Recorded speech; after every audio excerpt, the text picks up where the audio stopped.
Yan, magandang araw mga kataktika. So yung hinarvest natin na sigarilyas, lulutuin na natin. Lalagyan natin ngayon ng ayan, corned beef.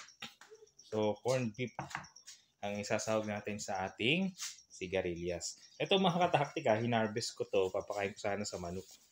Kasi yung mga magugulang, pinapakain ko sa manok. Kaya lang, nung hiwain ko siya, mura pa. Ayan, kaya isasahog din natin. So ito yung na-harvest natin today. Ayan. Harvest natin today. And then yung nilagay ko sa rep. Ayan. Pero doon din galing yan. Minakasabay kasi ito ng mga gumulang na. So ngayon, lulutuin na natin. Ayan.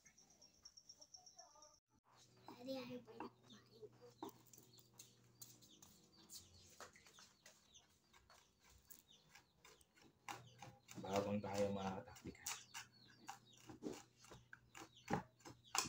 Hinipino rin natin yung bawang kasi madaling maluto at saka para mas maka-extract natin siya kasi yung sustansya niyan, ayan, sustansya at antioxidant.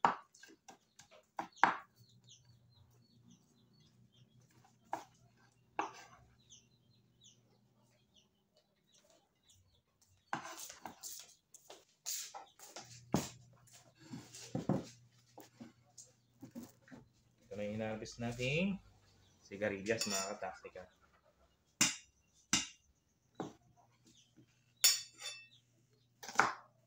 Paano luto?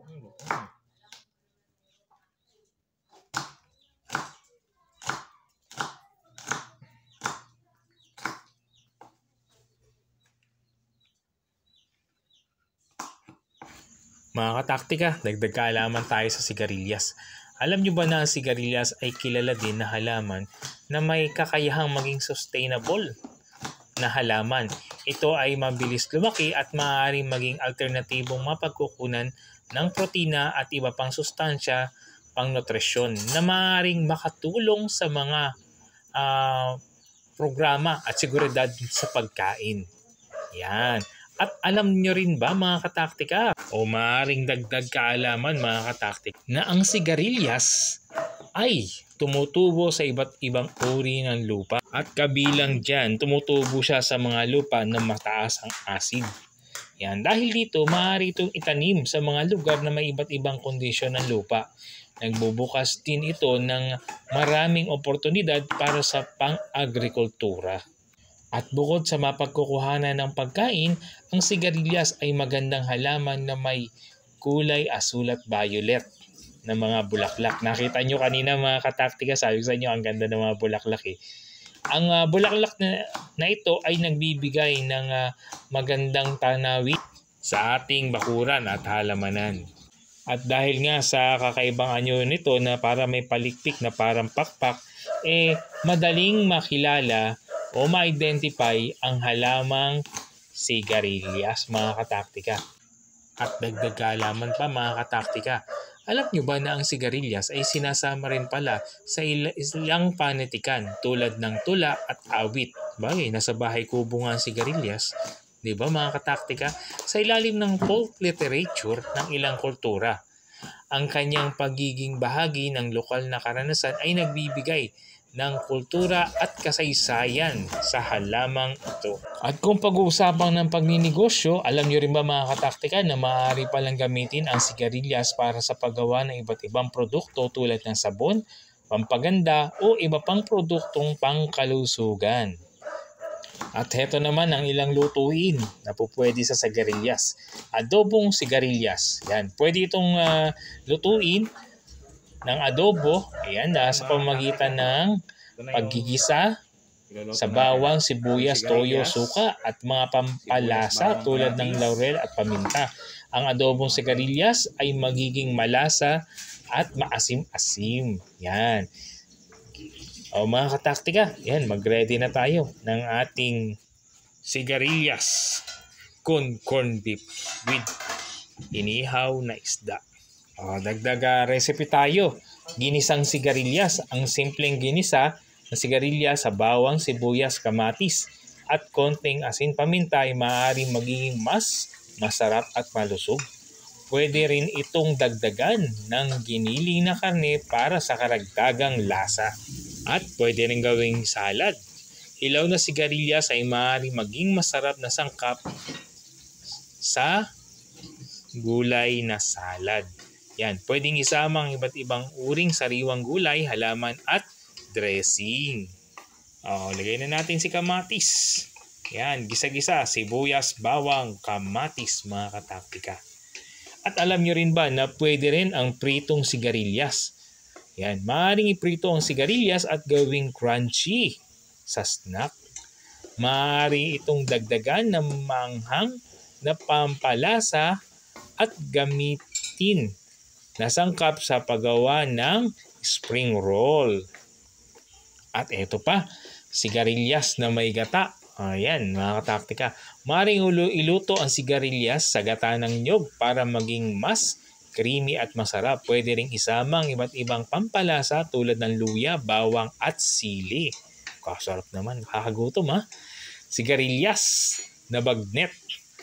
Ito ay pagsasama ng sigarilyas sa lutuing bagnet, putahing Ilocano mga kataktika, ay maaaring magbigay ng timpla at texture sa lutong sigarilyas. Yan, sigarilyas con carne. Dagdag ng karne ng baboy o baka ang ginisang sigarilyas para mas matamis at malinamnam na putahe. O yan kataktika, yung ating inihaw na isda.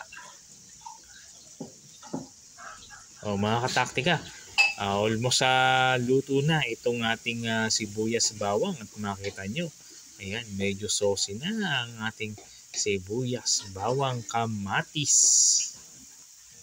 Yan, pwede rin ihalo ang sigarilyas sa masarap na sarsa tulad ng pesto, salsa o kahit simpleng maanghang na bagoong.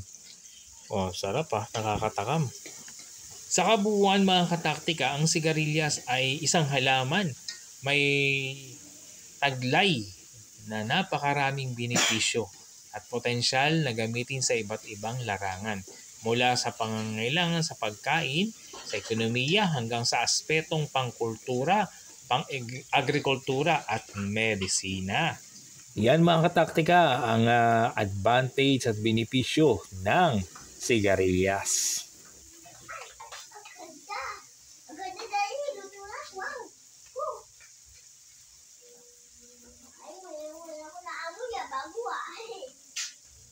Inamoy ka ng bago.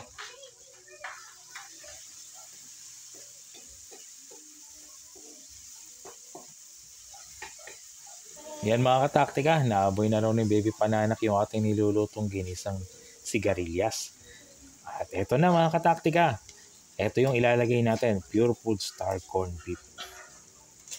Yan, kung pag nagigisa tayo, nilalagyan natin ng patatas. Ngayon naman, with a twist, sigarilyas ang ating ilalagay mga kataktika. At sigarilyas na bagong harvest dito sa ating bakuran. Ayan mga kataktika, ang ating lutuin ngayong umaga na to, kinisang sigarilyas na ating hinarvest. At lalagyan natin ng ito nga, yan, corn beef. Yan mga kataktika, so ang gagawin natin dyan, pa-in lang yan, hindi na natin lalagyan ng tubig yan. Ganyan na siya. Tapos, saka natin i-half cook yung sigarilyas mga kataktika.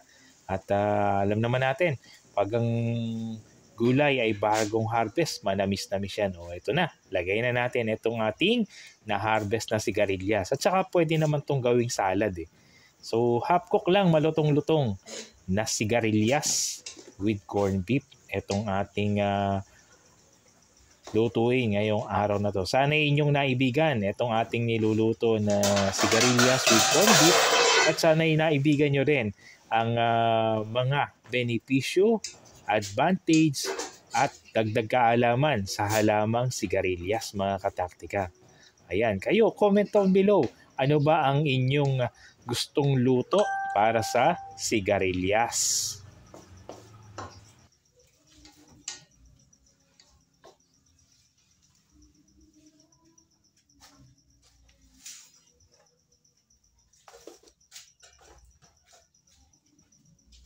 Lagyan ng asin.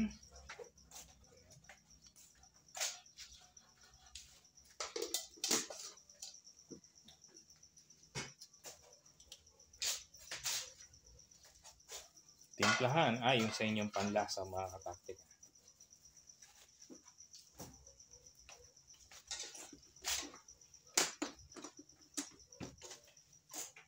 At di na natin lalagyan ng tubig yan. Yung extract na lang ng gulay yung luluto sa kanya. Yan. Tsaka yung lasa ng corned beef na nilagay natin.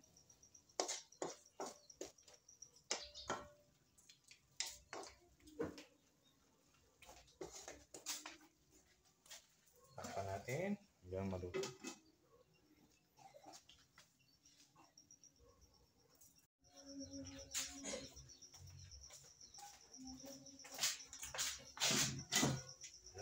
Makalipas ang ilang minuto, yan ang itsura niya mga kataktika.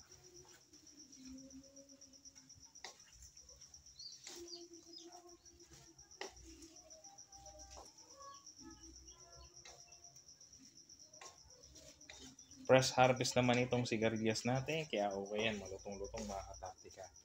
At wala naman tayong ginagamit na insecticide, pesticide dyan. Kaya healthy. Yan.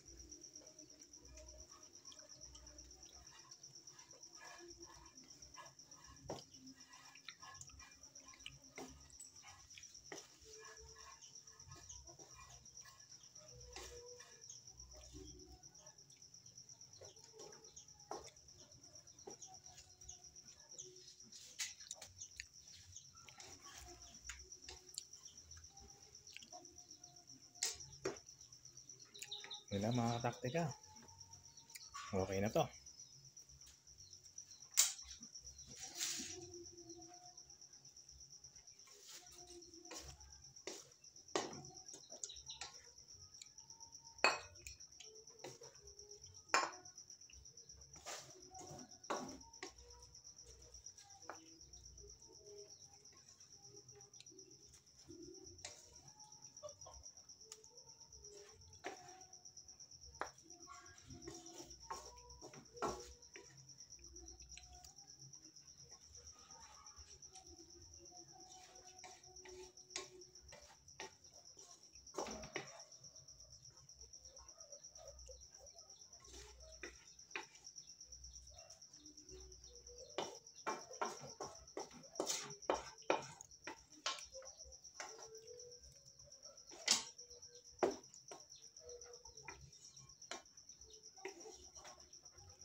At ready na mga kataktika ang ating sigarilyas con corned beef.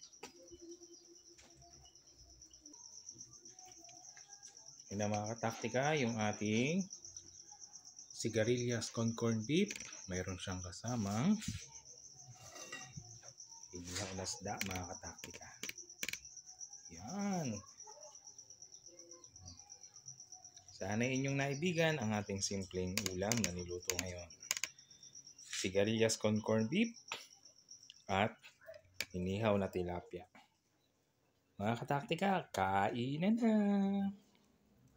Taktika, ito na yung ating ni-ready na sigarilyas con corned beef. Yung inihaw na isda, tayong rice, at syempre, yan, toyo, suka, toyo, kalamansi. Toyo, kalamansi at sili. Kompleto na mga taktika. Ano pa nga ba? Kundi kainan na!